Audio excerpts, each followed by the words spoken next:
A bomb has gone off in your immediate vicinity. The effects are dire, as you already know. Anything within the blast zone will be completely disintegrated. If you're caught within this zone, your shadow, burnt into the pavement, will be the only thing that remains. Anything outside of this zone will be completely demolished by thermal and blast damage. Outside of this zone, the fallout will get the rest. People will die a painful death by radiation poisoning. But the survivors of the fallout will still be affected, as radiation poisoning can live up to several generations of human beings, ultimately changing the world forever and humankind for many generations. Now, we don't want this, do we? That's right, we don't want that. Now that we have the severity of nuclear weapons established, let's get into the solution and how it works. The United States' current method of nonproliferation is to slowly decrease its nuclear stockpile over the course of time, while still providing the necessary nuclear deterrence needed to prevent conflict. Frankly, the reason the United States still has nuclear weapons is because they're the strongest weapon humanity has. No one singular nation can do much to rid themselves of such a destructive power without running the risk of war and other national security threats. So, what is the world supposed to do? It's not like its leaders should begin to accept other reasonable ideas, and it's not like its leaders should stop carelessly provoking others. Although current agreements and sanctions are effective, they are not the most valuable strategy to achieve the goal of nuclear nonproliferation. Actually, the solution to this problem is pretty simple.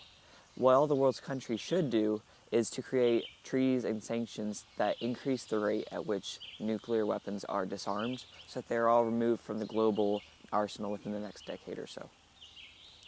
One of the most important actions the world should take is to discuss the dangers of nuclear weapons with developing countries.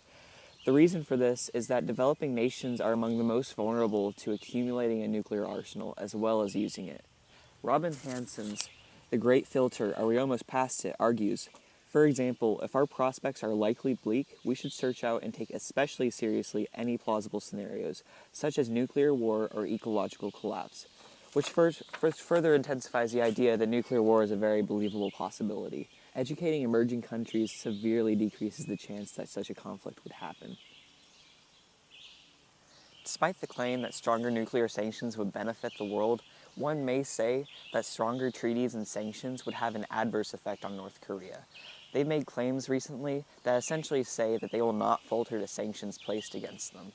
This is worrying, but I don't think it is a cause for concern, because they have made threats like this in the past, such as the recent strike threats in Guam last August, as well as the nuclear strike threats in March of last year. Overall, one should be cautious when dealing with unpredictable nations, but many of these threats should be taken with a grain of salt. In the end, even though North Korea has been acting unpredictably, we should not let it run wild with nuclear weapons right now, as it will lead to even greater problems in the future. Basically, what he's saying is death is imminent! The day of reckoning approaches! That is not true. What humanity should do is to come together and pose a new set of agreements and consequences that will rid the world of nuclear weapons. This kind of weapon poses a threat that is unparalleled to any other mankind has developed, and it is imperative that humanity sets strong restrictions upon itself. Otherwise, the threat of nuclear war becomes a very feasible reality. Everyone should be aware of the dangers, because the dangers affect everyone.